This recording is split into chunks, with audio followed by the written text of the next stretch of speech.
आज हम मुगलकालीन भारतीय इतिहास के स्रोत भाग 3 पर चर्चा करेंगे। इसमें भी हम बहुत सारे ऐसे ग्रंथों को लेंगे जो कि मुगलकालीन भारत के इतिहास पर अपना दृष्टिकोण डालते हैं। इसके अंतर्गत पहला जो ग्रंथ है वो है आलमगीर नामा।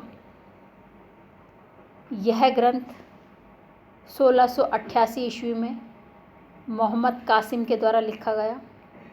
मोहम्मद कासिम गजनीवी का पुत्र था। गजनीवी जैसे आपने पहले पढ़ा था कि बादशाहनामा से रिलेटेड था। कहा जाता है इस ग्रंथ की रचना औरंगजेब के कहने पर की गई थी। औरंगजेब ने आदेश दिया था कि उसके समय जो घटनाएं घटित हो रही हैं उनको लिपिबद्ध किया जाए और उन्हें संग्रहित किया जाए। इस ग्रंथ में औरंगजेब के प्रारंभ के 10 वर्षों का इतिहास समाहित है। लेकिन अगर हम इस ग्रंथ की ऐतिहासिक दृष्टिकोण के परिप्रेक्ष्य में देखें तो यह हमें ज़्यादा प्रामाणिक नहीं लगता और ना ही ये ज़्यादा प्रामाणिक माना जाता है, क्योंकि इसमें औरंगजेब का एक पक्षीय अर्थात औरंगजेब की प्रशंसा की गई है, औरंगजेब को बढ़ा चढ़ा के बताया गया है और दूसरी तरफ औरंगजेब के भाइयों की न केवल आलोचना की गई है अपितु उनके लिए अपशब्द जो हैं वो भी काम में लिए गए हैं। और जब औरंगजेब को इस ग्रंथ को दिखाया गया या इस ग्रंथ में जो लिपिबद्ध था उसको बताया गया तो खुद औरंगजेब ने तुरंत इस ग्रंथ को लिखने की मनाही कर दी थी और औरंगजेब को यह ग्रंथ पसंद नहीं आया था। उसने कहा था कि आगे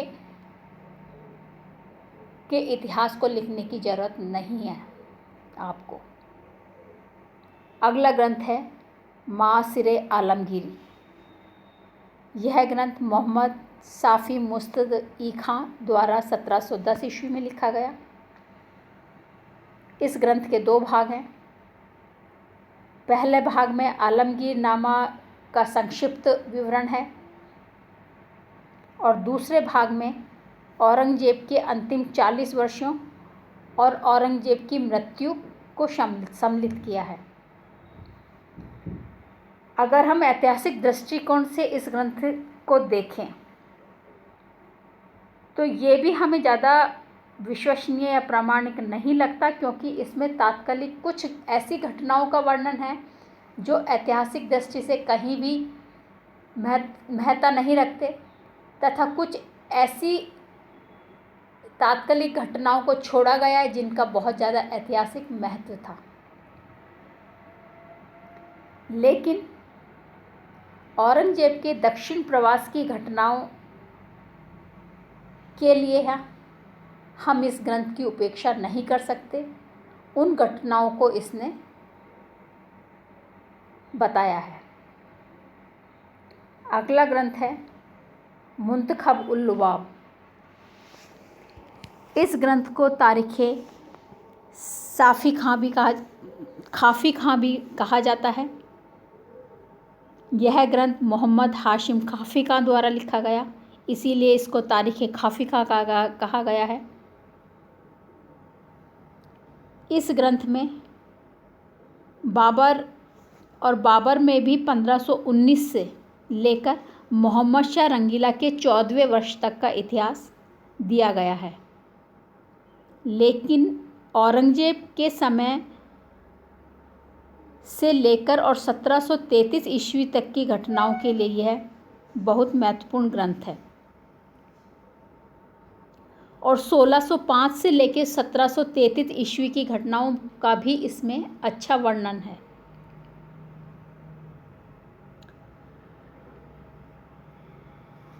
खाफ़ी खां खुद एक उच्च पद पर कार्यरत था, इसलिए इसने उस समय दरबार में जो घटनाएं थी उनको भी लिपिबद्ध किया।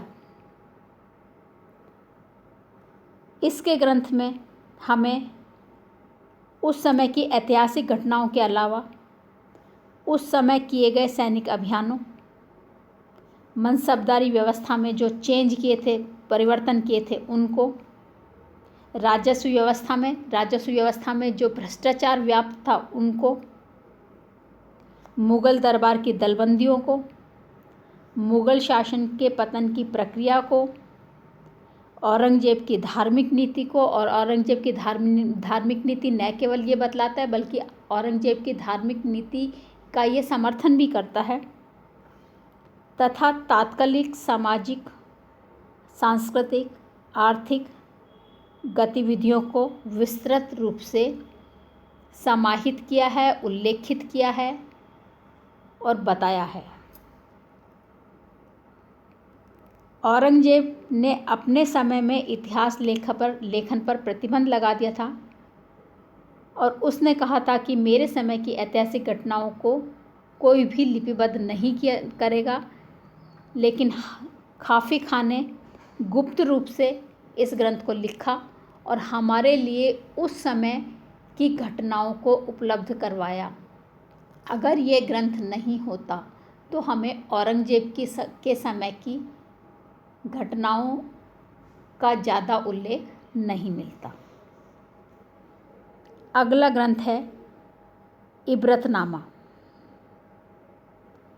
यह मोहम्मद कासिम द्वारा लिखा गया और इस ग्रंथ में औरंगज़ेब की मृत्यु से लेकर कुतुबुल मुल्क सैयद अब्दुल्ला की मृत्यु तक का इतिहास समाहित है।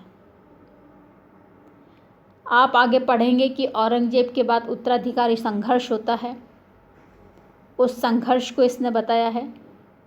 उस समय की तात्कालिक राजनीतिक स्थिति की इसने बहुत अच्छा विश्लेषण किया है। उस समय के अमीरों की दलबंदी के बारे में इसने पर्याप्त प्रकाश डाला है और यह भी ऐतिहासिक दृष्टि से एक महत्वपूर्ण ग्रंथ है।